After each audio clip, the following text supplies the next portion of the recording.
For everything there is a season and a time for every matter under heaven, a time to be born and a time to die, a time to plant and a time to pluck up what is planted, a time to kill and a time to heal, a time to break down and a time to build up, a time to weep and a time to laugh, a time to mourn and a time to dance, a time to throw away stones and a time to gather stones together, a time to embrace and a time to refrain from embracing, a time to seek and a time to lose, a time to keep and a time to throw away, a time to tear and a time to sow, a time to keep silence and a time to speak, a time to love and a time to hate, a time for war and a time for peace.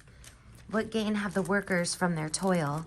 I have seen the busyness that God has given to everyone to be busy with.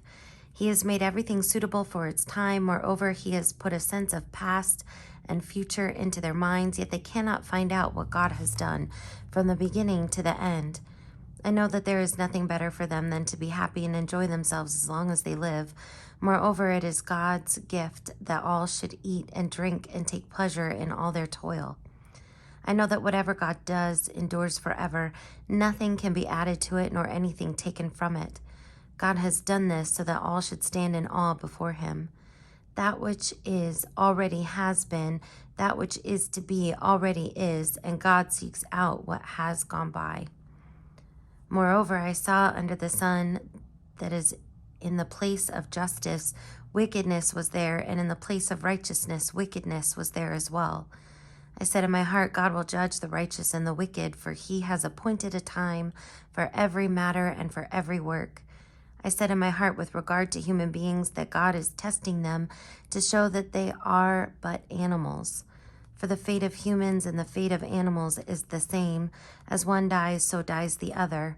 They all have the same breath, and humans have no advantage over the animals, for all is vanity. All go to one place, and all are from the dust, and all turn to dust again. Who knows whether the human spirit goes upward and the spirit of animals goes downward to the earth? So I saw that there is nothing better than that all should enjoy their work, for that is their lot.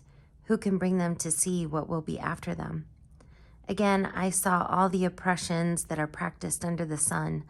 Look, the tears of the oppressed with no one to comfort them. On the side of their oppressors there was power, with no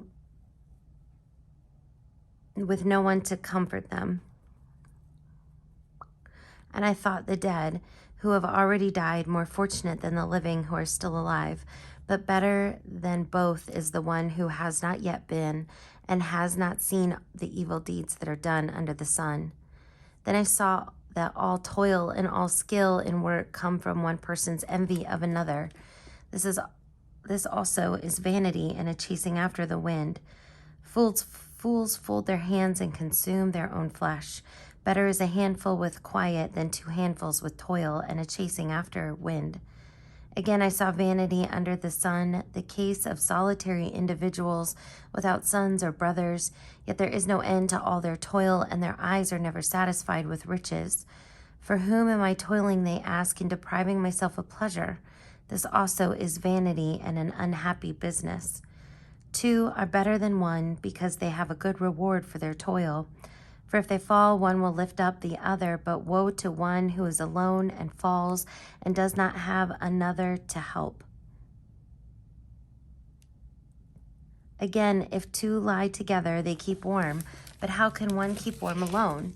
And though one might prevail against another, 2 will withstand one. A 3-fold cord is not quickly broken. Better is a poor but wise youth than an old but foolish king who will no longer take advice. One can indeed come out of prison to reign, even though born poor in the kingdom. I saw all the living who, moving about under the sun, follow that youth who replaced the king. There is no end to all the people whom he led, yet those who come later will not rejoice in him. Surely this is also vanity and a chasing after of the wind. Guard your steps when you go to the house of God. To draw near to listen is better than the sacrifice offered by fools, for they do not know how to keep from doing evil. Never be rash with your mouth, nor let your heart be quick to utter a word before God, for God is in heaven, and you upon the earth. Therefore let your words be few. For dreams come with many cares, and a fool's voice with many words.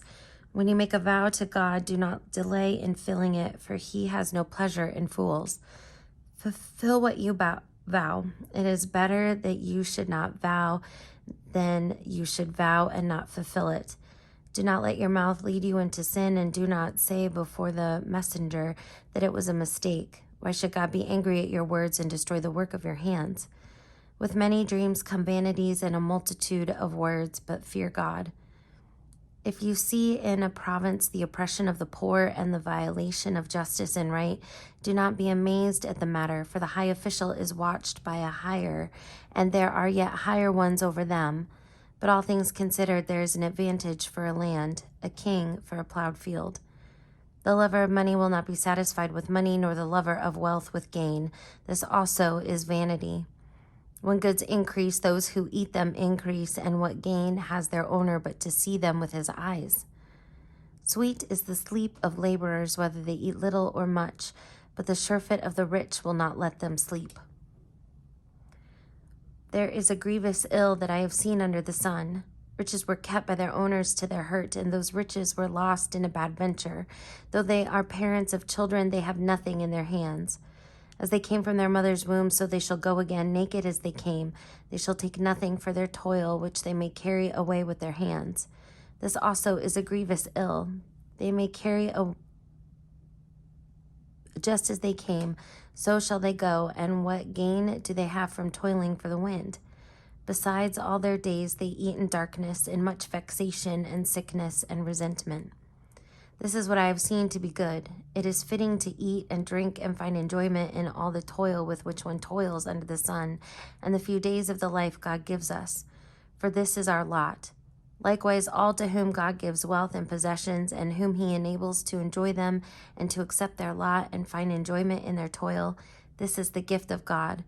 For they will scarcely brood over the days of their lives, because God keeps them occupied with the joy of their hearts.